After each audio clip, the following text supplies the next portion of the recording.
Hi students, welcome to today's class. I hope all of you are safe and healthy.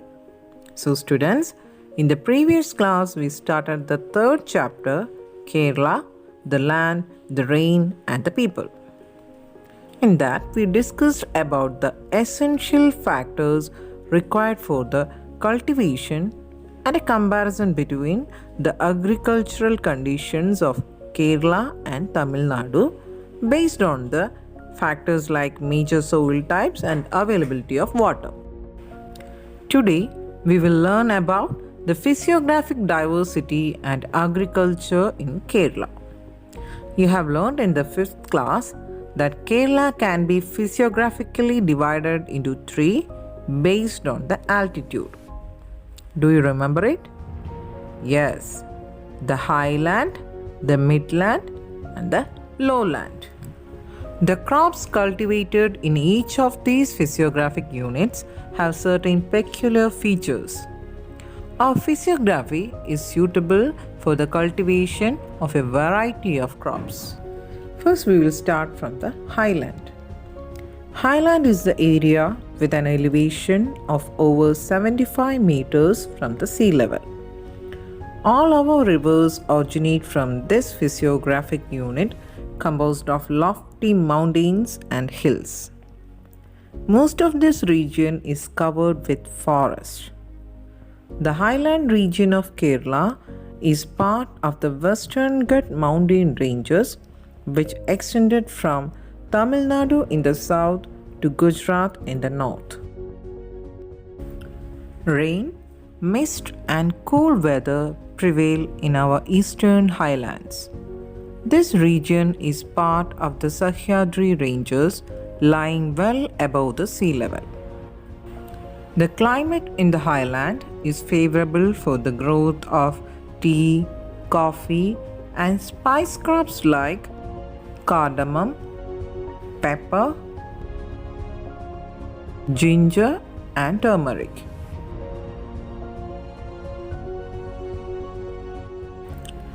The geographical features required for the cultivation of these crops are temperature below 30 degrees Celsius. Kerala is known as the spice garden of India as it has a variety of spices and is world famous for it.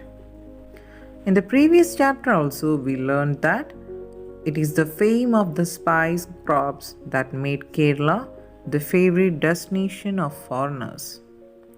But the changes in climate of Kerala and land use have affected the agricultural production in this region.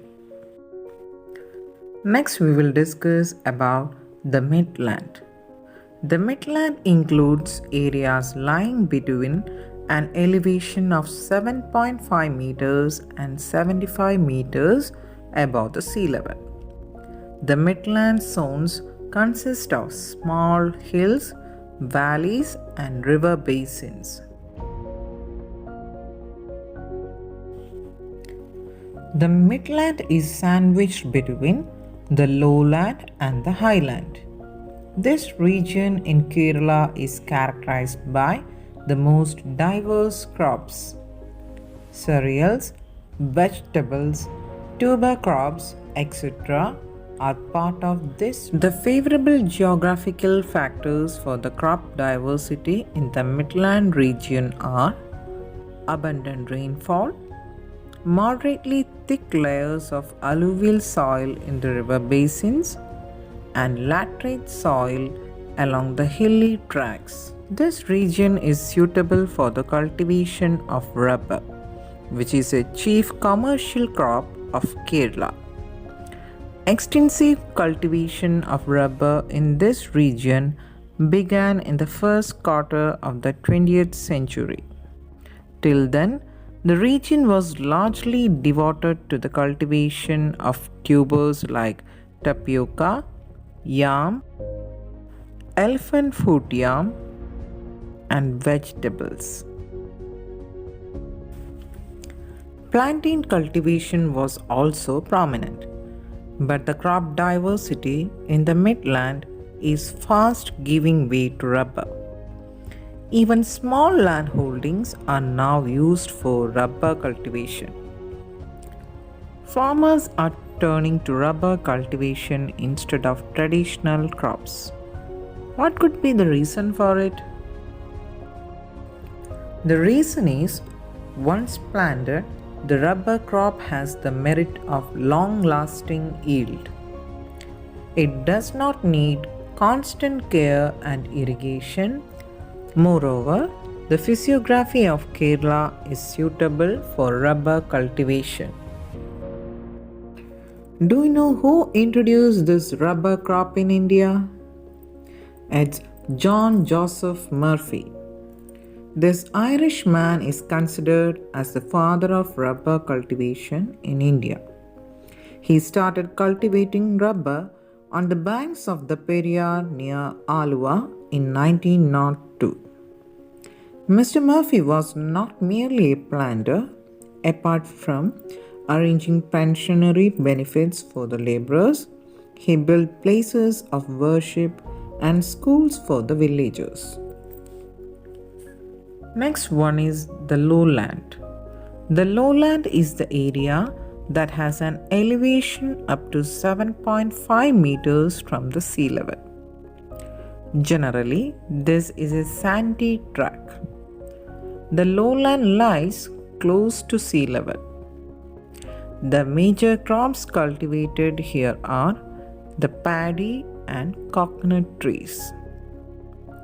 The deposits of the alluvial soil in the lowlands are ideal for paddy cultivation, and the saline alluvial soil along the coastal stretches for coconut trees. So, haven't you understood that the physiography, climate, availability of water, and fertility of soil in Kerala are ideal for the cultivation of a variety of crops? Still, our agriculture faces setbacks. What might be the reason for it? The regions where these crops were once widely cultivated gradually got transformed into settlements. This led to a significant reduction in agriculture land.